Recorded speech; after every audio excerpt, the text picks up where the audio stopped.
สวัสดีและสบายดีพี่น้องทุกท่านที่น่าฮักมื้อนี้เราจะพาทุกคนชมภาพบรรยากาศการสีข้าวอยู่บ้านนอกนั่นเองเนาะยังใช้โฮงสีแบบดั้งเดิมใส่น้ำมันดีเซลในการสีข้าวเนาะ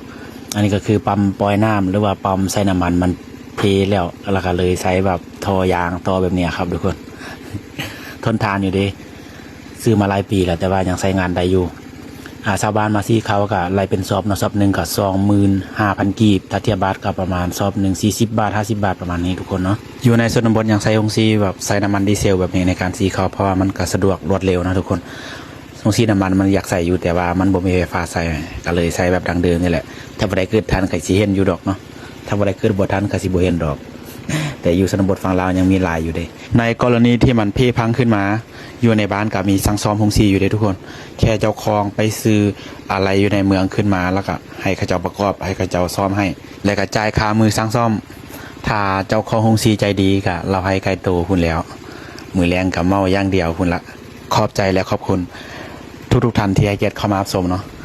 ขอให้ทุกคนจงมีแต่ความสุขสมหวังดังปรารถนานะครับ